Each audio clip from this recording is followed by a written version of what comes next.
we're coming off what ended up being a pretty exciting Monday Night Football matchup that I'm going to talk through with you here off the top of the show before we get to the the post-week 2 People's Panic Meter with Dalton Del Don later on. But yes, let's talk through what ended up being an exciting Monday Night Football game. Falcons 22, Eagles 21. I'll be honest with y'all.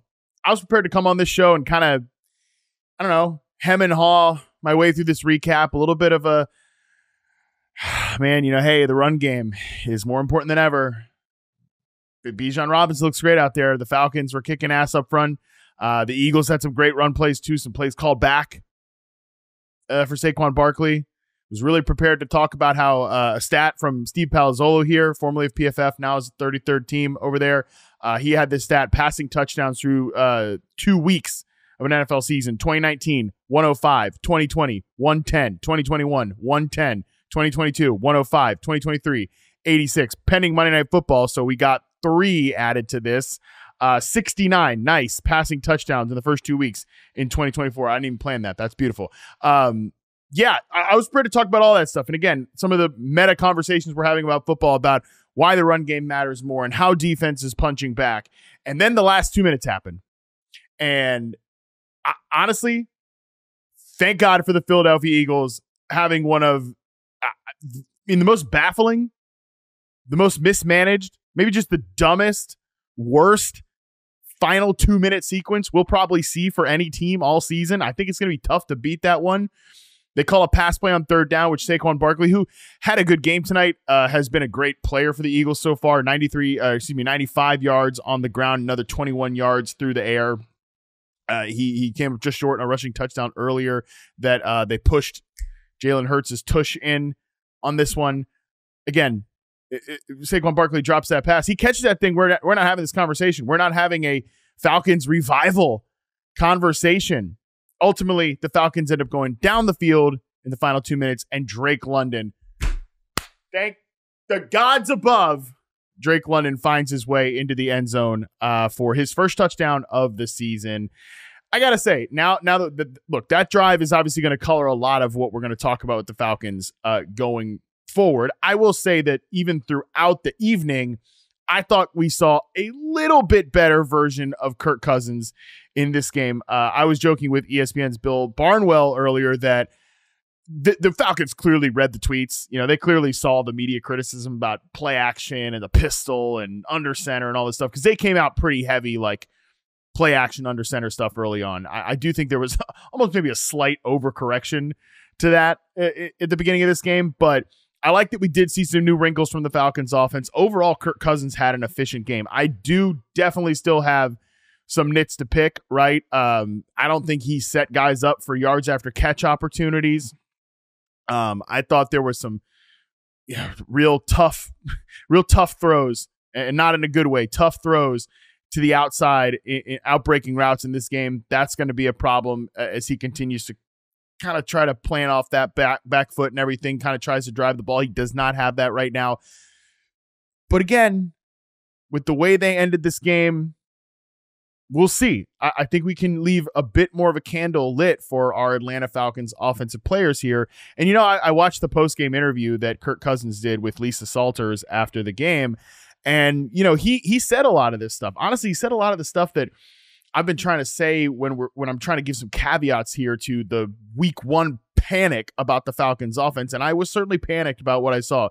Kirk said in that post-game interview, number one, praise Drake London for a hell of a route and just being a hell of a player. And Kirk Cousins, I agree. Drake London is a hell of a player. Let's get the ball to Drake London more and more going forward. But he also said, look, he's not all the way back. He knows he wasn't sharp enough tonight, and he hasn't been sharp enough yet. And he knows that this is a process for him. It is an ongoing process. It was a really tough rehab and comeback for him. And that's something he knows he's fighting through, and he's not all the way where he needs to be yet. So I think knowing that and knowing his adjustment is something we need to take into context here.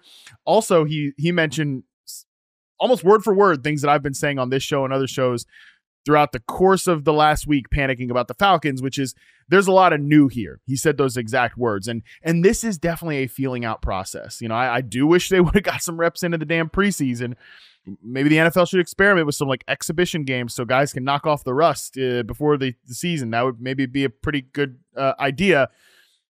New offense coordinator, all new guys trying to get to know each other here. So there's a lot going on. But the fact that we end this game on a high note for Kirk Cousins overall, an efficient evening for him, over 8 yards per attempt. He does have the big play, a couple big plays down the field to Darnell Mooney, who, Darnell Mooney's a frustrating player. Him and Justin Fields definitely had a little bit of like, they could match each other's freak in Chicago because they were just tantalizing, talented, still clearly pretty good players, but also would just make the most baffling mistakes. Darnell Mooney showed you a little bit of that in his routes in this game, but he also is a nice little big play sprinkle here. There's certainly a lot more Darnell Mooney and Ray McCloud than I was projecting in this offense, but Drake London still ties for the team lead in targets in 7. I feel pretty good about Drake London going forward coming out of this game.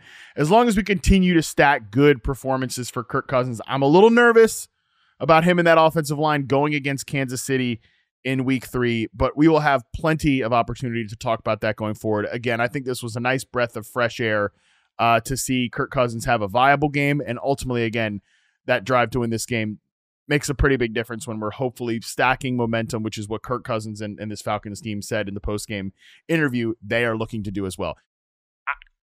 Talk about the Eagles here. I don't really know what to say. This offense, which Nate Tyson and I broke down some of the interesting wrinkles in the passing game, just looks a lot less potent without A.J. Brown out there. We've got Britton Covey. We've got Jahan Dotson, barely been on this team for but like 2 seconds in the wide receiver. It's just such a cataclysmic difference. You take an elite player, just a top 5 wide receiver and A.J. Brown out of the mix here. This offense looks a lot less interesting from an aerial perspective.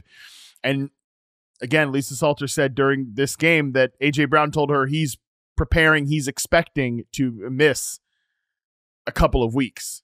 So we might not have A.J. Brown in our lives for the next couple of weeks here. That is definitely something we should prepare for. Devontae Smith's good, really good player. He's a guy that will be obviously a high-end wide receiver 2, low-end wide receiver 1 every single week in fantasy when A.J. Brown's out. But, again, this offense is certainly much less potent. This Falcons defense has some pretty good players. I think they fooled Jalen Hurts a couple of times.